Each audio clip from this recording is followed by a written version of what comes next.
My name is Ralf Friedrichs. I'm an addiction recovery coach and the host of the Take Your Life Back Today show. As an addiction recovery coach, I want to share something with you, and let me be crystal clear to leave an everlasting impact upon you. Just imagine being buried alive. You're in a coffin, but you know you're not dead. You don't know how to get out of that coffin. You tried lifting the lid, but the enormous weight upon the lid prevents you from opening it. You bang on the lid to unsettle the dirt. Maybe somebody will start digging their way down towards you. This is what it's like to find yourself at the lowest point of alcohol and drug addiction. You know you need help. You don't know where to go, but you know you can't do it on your own. You just think you're going to die. Usually, though, people don't think about death when they're habitually abusing drugs and alcohol. In order to feed an addiction, you have to be great at repressing the fear of death. I often ask you, my audience, did it ever cross your mind that while you're abusing drugs and alcohol, that maybe, just maybe, you might overdose and take something away that God gave to you? He gave you life. Honor it. Show precious moments towards it. Treasure it. Instead, don't use drugs and alcohol, because the people that love and need you most might lose you. People like your mother, your father, your husband, your wife, your children, your grandchildren. With this, let me leave one last thought. Don't be like the person that waited and waited when it was too late, reached out.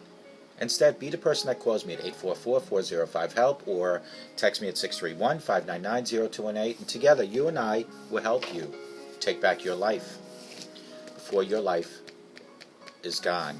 There are other people, thousands of other people, but one in particular is Larry Geist from the Geist Academy at 516-458-2741, 516-458-2741. Larry Geist and I always tell folks like you, it doesn't matter where you came from, it doesn't matter where you've been. What matters most is that you're here looking to help yourself today and make tomorrow a better day for you. Larry Geist will take you from addiction to recovery, from depression to happier times, from low self-esteem to raise your self-esteem.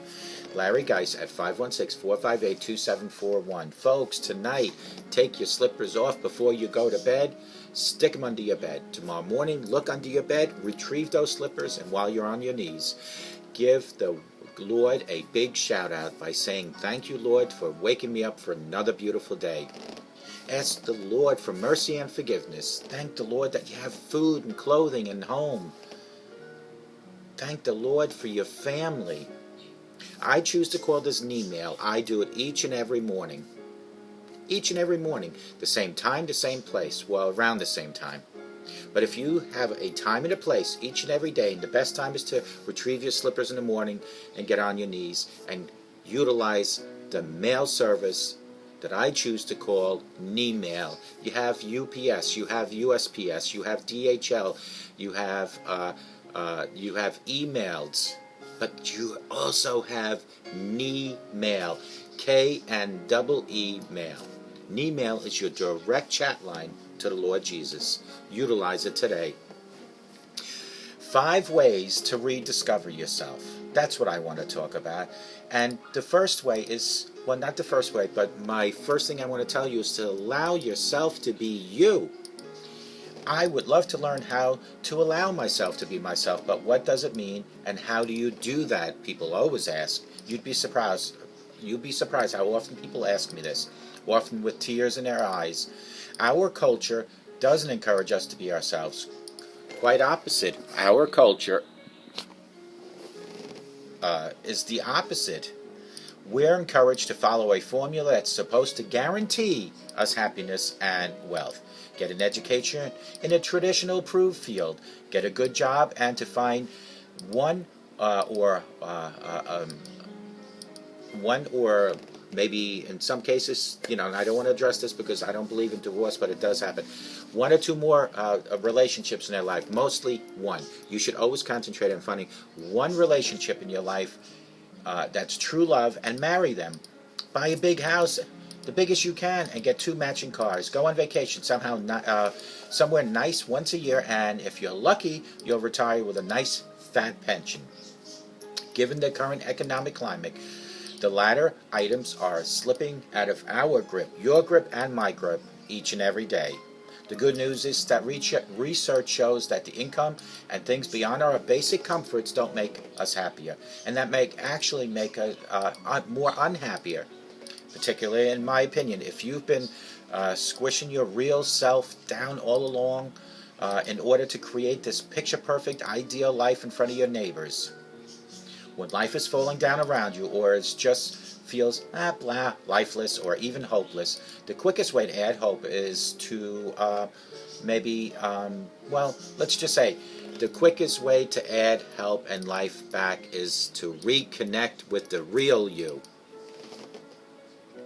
Here are 5 ways to do this. First way is to look back and think of when you were happiest in your life. When was that time? When were you the happiest in your life? When did you thrive on the most in your life? Looking back, there were key joyous moments for me practicing my solid gold dance and in the 70s moves in the basement and hanging out with my boys, traveling to visit European relatives in a jumbo jet with my parents, dancing all night in a disco during maybe listening to the Bee Gees. Those were happy times in my life. Going to school, going to college, nothing to worry about. Small wonder what how things have changed? No, it's not a small wonder. Look at the life, look at the world around you. My whole life has changed. I laughed more then, loved not more, because I truly loved my wife more than anything in the world, and felt filled with energy. I felt like I was finally truly alive back then. That's not selfish or silly. I was simply being who I was meant to be all along. You are meant to be someone, and if you need to, dig down into your old past and bring it out again. You can still dance to the Bee Gees like I did back in the 70s. Open your eyes and pay attention to what goes by is number 2. Instead of automatically just moving through each day, be on the lookout for things that light up in your eyes or spark your interest. What movies capture your interest or moved you most? Maybe back in the 70s it was Rocky for me. Do you ever miss an episode of Dancing with the Stars? I know I do. What activities do you observe someone else doing, whether in life or in a book or on TV? What would you like to try that's new? Number 3, notice what makes you mad or upset. Notice it. What do you resent the most frequently in your life? If you're having a particularly grumpy day, what set you off? What's most likely to put you in a bad mood? If you don't have enough time to write or dance, I know it can get really irritable. If you find yourself feeling annoyed or jealous of something or someone, or what somebody else is doing, ask yourself, why am I getting upset about that? Are they doing something that you maybe want to do? Are they preventing you from doing something you want to do? Emotions are a great signpost. If you're willing to do the digging and digging deep to find out what you're really about, you will find the real you. Number 4, write in a journal each and every day. For years, I've sensed that the real me was supposed to be doing something unrelated to my traditional job as an optician. And that's this. This is the real me. You are watching the real me, a person that wants to help. And I'll quickly tell you a story before I continue. Back in 1981 in boot camp in the United States Marine Corps, I became a lay reader. A lay reader is a liaison between the chaplain and the recruits. A lay reader is someone that helps. But back in 81, all the way to 2013, all I was concerned about wasn't helping you, it was helping me with alcohol. 2013, that all changed around, and God, what He planted in me in 1981 as a lay reader, visited my inner soul and said, now it's time, Ralph, for you to give up your drinking and continue your life as a helper. And here I am since 2013 helping other people. It showed itself through a deep frustration, even that grief that set in after I finished a day's work or got back from vacation. At the time, I didn't really know who I was and wasn't sure how to figure out.